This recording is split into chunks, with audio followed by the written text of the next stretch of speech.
สวัสดีครับนะครับวันนี้เราก็อยู่ในไฟเดนฟักกิ้งกับเวสทาบีนะฮะผมไม่ได้รีบโอ้ใช่พีเดียซอฟหรือปิดนะฮะแล้วในเรื่องผมก็หายฮะไม่รู้เป็นไรช่างมันเถอะก็คือฮะตอนแรกฮะผมอัดแล้วผมเต็มจอไม่ได้เต็มจอแล้วก็เวสค้างฮะตอนนี้และอีกครั้งก็คืออัดมันแหลกฮะพอผมจะเปิดโอเบียนใหม่มันก็หายไม่รู้เป็นไรฮะเดี๋ยวโอเบียนไม่ค่อยจะเถียนเลย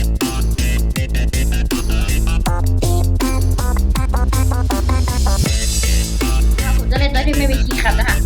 ก็มาแบบเร็วๆนะวันนี้แต่ผมก็ไม่ได้รีบขนาดนั้นจริงแต่ผมพยายามให้คลิปมันจบไว้นะฮะก็แบบอาจจะเวลาดูแล้วแบบอาจจะมีคลิปอื่นสนใจไงฉะนั้นผมจะรีบจบที่เข้าใจฮะแบบเวลาแบบมีคลิปน่าสนใจในคลิปที่เราดูอยู่มันน่าสนใจเหมือนกันฮะแล้วมันยาวมาก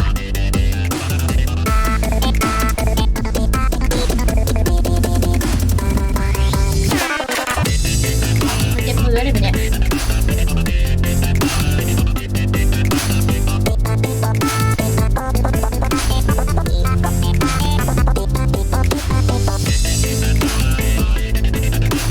เรื่องมันมีฮะแต่มันยาวมาก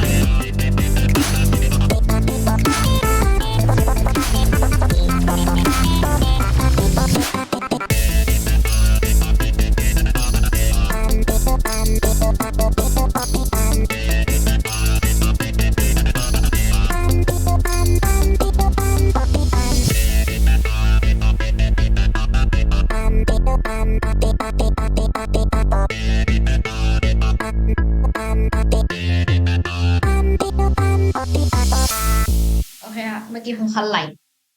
ไม่ใช่คันเอวฮะ Are you stupid? How can you not realize that this brat is just using you? Yes, using you for her own career success. Like she used me once. นะคะแล้วเสร็จปุ๊บผมก็ถอดสเปซบาร์ไปอีกปุ่มหนึ่งนะคะ I used to be human like you, BF. But she and her father fooled me and took everything. My trust, my feelings, my love, and my heart. I've lost everything. Now, จริงๆคา look บี who ก็น่าส I งสารอยู่ am นะ because of her.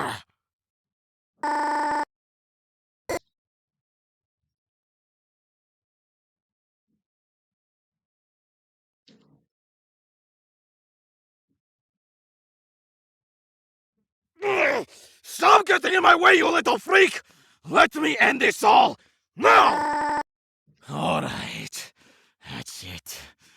I didn't want to do this, but boyfriend, you didn't listen. I have no choice but to kill the both of you! 3, 2, 1, go! เป็น2ฮะ2 นาทีตอนนี้ผมน่าจะอัดไป3 นาทีกว่าละใช่3 นาที 30 วิอะไม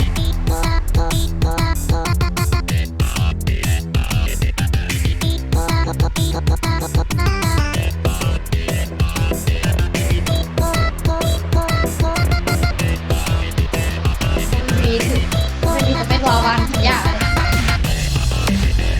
คือผมชิงแบบเอามือไปวางตรงสเปซบาร์แต่ตรงนี้คือผมกลัวไฟดูดเพราะผมไม่ได้ใส่รองเท้า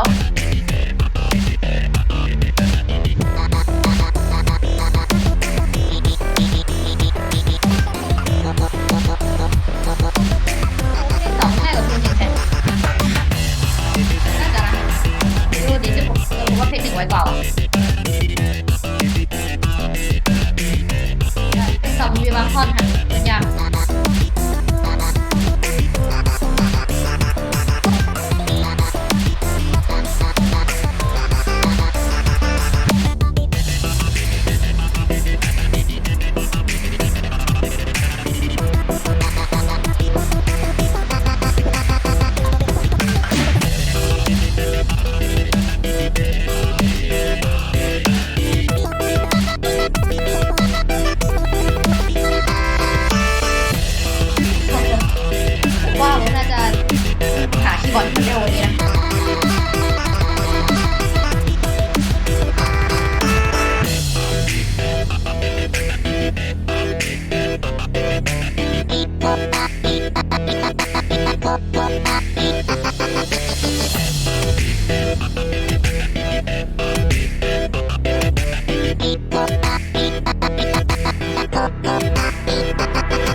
ปิด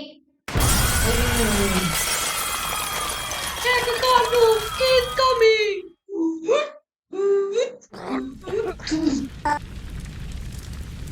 Boyfriend! So, you survived the explosion. Lucky. I bet she noticed that I occupied all the tables that were near the explosion. That's because I did not want to hurt innocent people. Unlike this little brat, I want her dead. Stop smiling and get out before this place burns down! She isn't going with you. She will stay here and die with me! No! I don't wanna...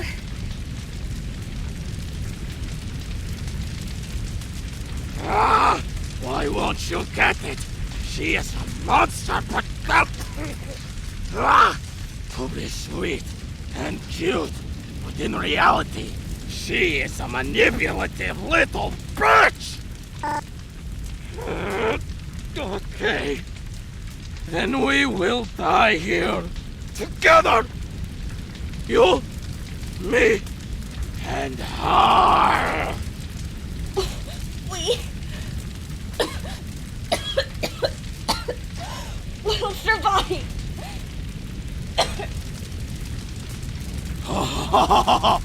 You don't want to go?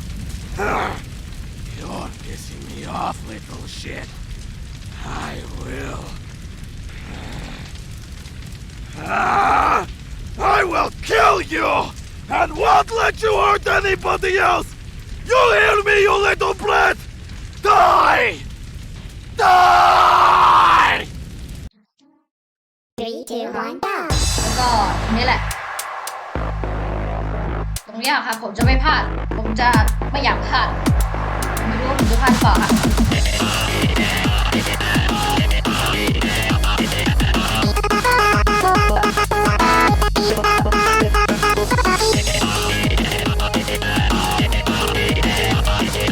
ยังไม่ตายเลย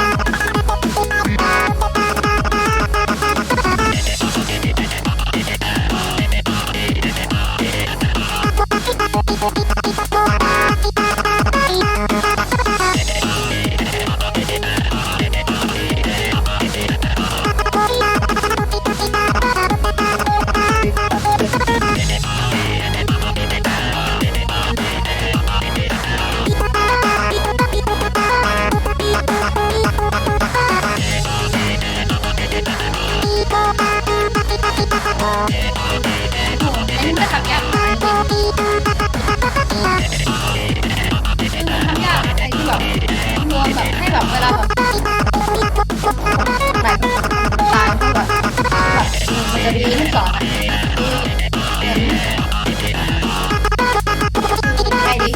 แบบมันจะดูแบบกดลูกศรได้อะแล้วแบบมันก็แบบจะลดพื้นเราแล้วแต่พื้นมันทำยากนะว่าเราควรจะพอใจให้เราไปทานอะไรอย่างเงี้ยการนั่งเป็นไงมันยากตัวมันอธิบายยาก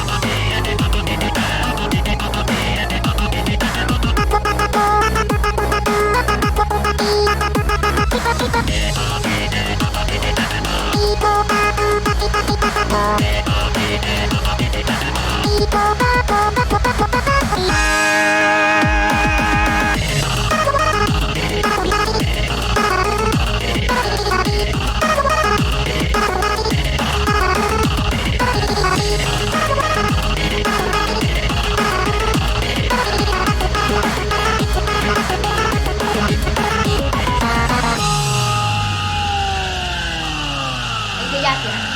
มิสถึง29โอเคแล้วตอนนี้ผมรู้สึกว่าผมร้อน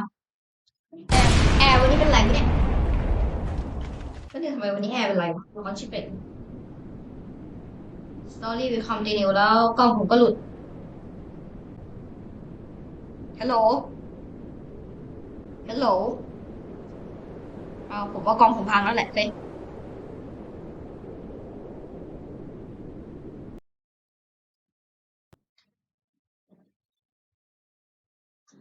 อ่ากล้องผมพังว่ะหรือว่า OBS มันพังวะก็นึงนะโอเคทำไมแอร์บ้านผมมันไม่เย็นเลยวะเอาจริงๆคือผมยังใส่ชุดนอนอยู่เลยแล้วก็นึกว่าผมรีบบอกอ่ะผมก็เปิด25 องศาตามปกติดีกว่าทำไมมันยังไม่เย็นวะเอาจริงช่วงนี้ท่านผู้ชมปิดคลิปไปเลยเพราะว่ามันไม่มีอะไรอะผมแค่งงว่าทำไมแอร์ผมมันไม่เย็นโอเคช่างมัน อ่ะก็สำหรับคลิปนี้นะคะผมก็ขอจบกับเพียงเท่านี้นะคะแต่เดี๋ยวบ้านชิบหายแล้วไงหายไปไหนคีย์แคปนึงวะเนี่ยเอาไม่หายไปไหนคีย์แคปวะก็เป็นที่ไหนวะเนี่ยเอาเนี่ยคีย์แคปหาย